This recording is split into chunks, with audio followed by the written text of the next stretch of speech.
इस कहानी का दूसरा पहलू भी है कि एक माँ पिछले 2027 दिनों से बिना रोए ना सोई हो। कोई ऐसा दिन नहीं जिस दिन अल्लाह के सामने गिड़गिड़ाकर अपने बच्चों की आजादी की दुआ ना मांगी हो। जिसने पिछले 6 सालों में ईद ना मनाई हो, जिसने घर से निकलना छोड़ दिया हो, घर की शादियों में जाना छोड़ दिया हो, जो लंबे वक्त तक एंटी डिप्रेशन दवाइयों पर वक्त गुजार रही हो। जय हिंद, मैं शमशाद आलम। शर्जील इमाम बहादुरगंज विधानसभा से विधानसभा का चुनाव लड़ने वाले हैं और वो अभी कई सालों से सलाखों के पीछे हैं और सलाखों के अंदर रहने के बावजूद भी विधानसभा का चुनाव वो लड़ रहे हैं बिहार के बहादुरगंज विधानसभा से। लेकिन उनके चुनाव का जो पूरा नेतृत्व कर रहे हैं वो उनके छोटे भाई मुजम्मिल इमाम। मुजम्मिल इमाम का एक पोस्ट है, मैं आज उसी पोस्ट को पढ़ूंगा और आप लोग जो है उस पोस्ट को पूरा सुने, क्योंकि उस पोस्ट में दो कहानी है। एक कहानी शर्जील इमाम के पिछले कई सालों से सलाखों के पीछे जो है और न्याय के आस में आज तक जो है कि भाई वो जिंदा है सलाखों में, एक ये कहानी। दूसरा कहानी उनकी माँ का। एक माँ की आंख तरस रही है और एक माँ, कोई ऐसा दिन नहीं है जिस दिन वो रो के नहीं सोई होगी और खुदा के सामने गिड़गिड़ा के दुआ कर रही है कि आखिर मेरा बेटा रिहा कब होगा। आखिर किस जुर्म में शर्जील इमाम को अंदर किया गया है, ये हिंदुस्तान के जितने भी इंटेलेक्चुअल लोग हैं वो सबको जानते हैं। कोई कसूर नहीं है, सिर्फ गुनाह एक है कि भाई वो शर्जील इमाम है, इसीलिए सलाखों के पीछे है। आज इसी शर्जील इमाम के छोटे भाई मुजम्मिल इमाम का जो पोस्ट है उस पोस्ट को मैं पढ़ने वाला हूं। आप लोग जो है कि ध्यान से जरूर सुने। चलिए चलते हैं और पोस्ट को पढ़ते हैं कि आखिर उनका पोस्ट क्या है। तो पोस्ट यहां पर यह है कि 28 जनवरी 2020, आज उस बात को 2027 दिन जो है बीत गया।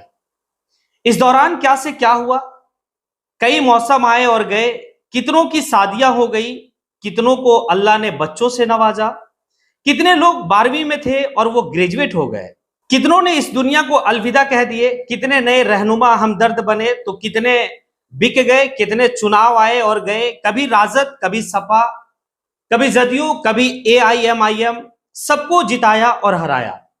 दुनिया चलती रही, वक्त गुजरता रहा, पर इस दौरान अगर कुछ नहीं बदला तो वो सिर्फ एक बात कि शर्जील इमाम और जैसे कई सलाखों के पीछे बंद रहे। कई लोगों ने हमदर्दी दिखाई, कई लोगों ने इल्जाम लगाए, तो कई ने तो देशद्रोही तक कह डाला।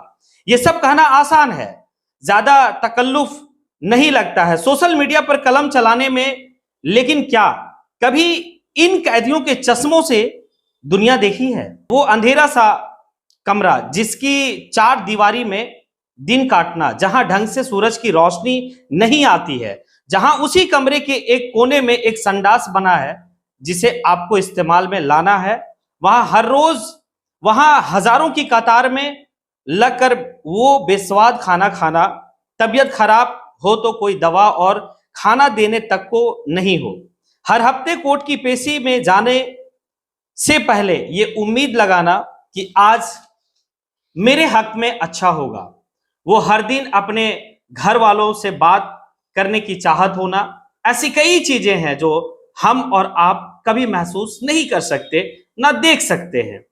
ये तो इस कहानी का एक पहलू है, पर इस कहानी का दूसरा पहलू भी है कि एक माँ पिछले 2027 दिनों से बिना रोए ना सोई हो। कोई ऐसा दिन नहीं जिस दिन अल्लाह के सामने गिड़गिड़ाकर अपने बच्चों की आजादी की दुआ ना मांगी हो। जिसने पिछले 6 सालों में ईद ना मनाई हो, जिसने घर से निकलना छोड़ दिया हो, घर की शादियों में जाना छोड़ दिया हो, जो लंबे वक्त तक एंटी डिप्रेशन दवाइयों पर वक्त गुजार रही हो।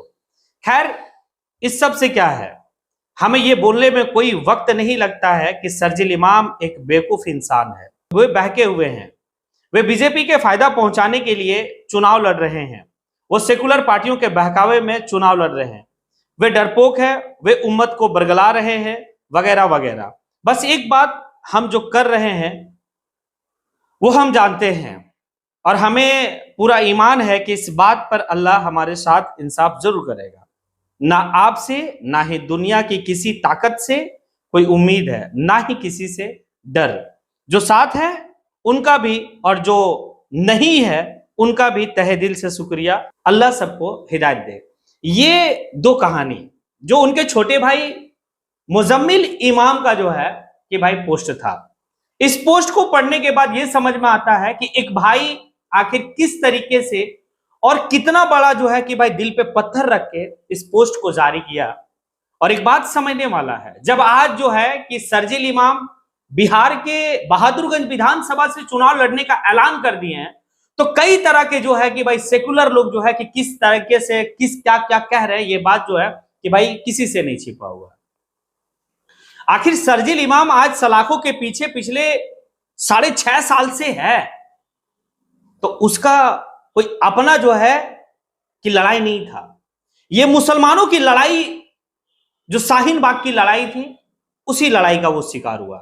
क्योंकि भाई जो अभी वर्तमान की सरकार है या फिर जो ये फासिस्ट ताकत है, वो जानता था कि भाई शर्जील इमाम एक पढ़ा लिखा इंसान है, और ये पढ़ा लिखा इंसान, पढ़ा लिखा लड़का राजनीति में आ रहा है, अपने कौम को जगाने की बात कर रहा है। भाई अगर ये राजनीति में आ गया तो फिर जो है अपने लोगों को एजुकेशन की बात करेगा, अपने लोगों के लिए हक की बात करेगा। बस ये सारी बात सोचकर जो है शर्जील इमाम को गलत तरीके से भाई फंसाकर जेल में डाल दिया गया। अब एक बात समझिएगा, पिछले कई बार जो है कि शर्जील इमाम, उमर खालिद, ये सभी लोगों का बेल को रिजेक्ट कर दिया गया। हमेशा एक आस रहता है कि इस बार मेरे हक में कुछ होगा, लेकिन ऐसा कुछ नहीं है, कुछ नहीं हो पाया है। एक उम्मीद, एक आस जो बना हुआ है, वो भी जो है कि भाई कोर्ट में जाने के बाद खत्म हो जाता है, क्योंकि वहां पर जो है कि न्याय नहीं मिल रहा है। आखिर किस जुर्म में शर्जील इमाम अंदर जेल में है पिछले 6.5 साल में, और एक बार भी उनका बेल पे सुनवाई नहीं हुआ है। बात समझिए। अब यहां पर लेकिन एक बात तो आपको समझना होगा कि जिन लोगों को हमेशा जो है कि ये समाज वोट की है और भर भर के वोट की है, आज तक कोई भी बड़ा लीडर इनके लिए कोई प्रोटेस्ट नहीं किया है। कि कोई बड़ी सी प्रोटेस्ट होती, ऐसा कोई नहीं। चाहे वो बसपा हो, सपा हो, आरजेडी हो, कांग्रेस हो, एमआईएम हो, कोई भी हो, आवाज बुलंद नहीं किया। और ये एक सोचने का विषय है। तो बहादुरगंज के लोगों के लिए एक अच्छा मौका है कि एक पढ़ा लिखा इंसान, इंटेलेक्चुअल इंसान जो है कि आपके पास चुनाव लड़ रहा है, आप जो है कि उसे भारी मतों से विजय बनाए, एक ताकत दे। जब आपकी ताकत मिलेगी तो बिल्कुल जो है कि उन्हें न्याय मिलेगा। अगर आपको लगता है कि शर्जील इमाम भाई सलाखों के जो पीछे है, भाई वो बाहर आ जाए, उन्हें न्याय मिले, तो फिर आप जो है बढ़ चढ़कर बहादुरगंज विधानसभा से आप जो है कि वोट करें। अब आप लोग का क्या इसमें राय है, क्या लगता है इस पोस्ट के बारे में भी और शर्जील इमाम के बारे में भी, आप कमेंट बॉक्स में आके कमेंट जरूर करें। इसी के साथ मैं अपनी बात को यहीं पे समेटता हूं। जय हिंद।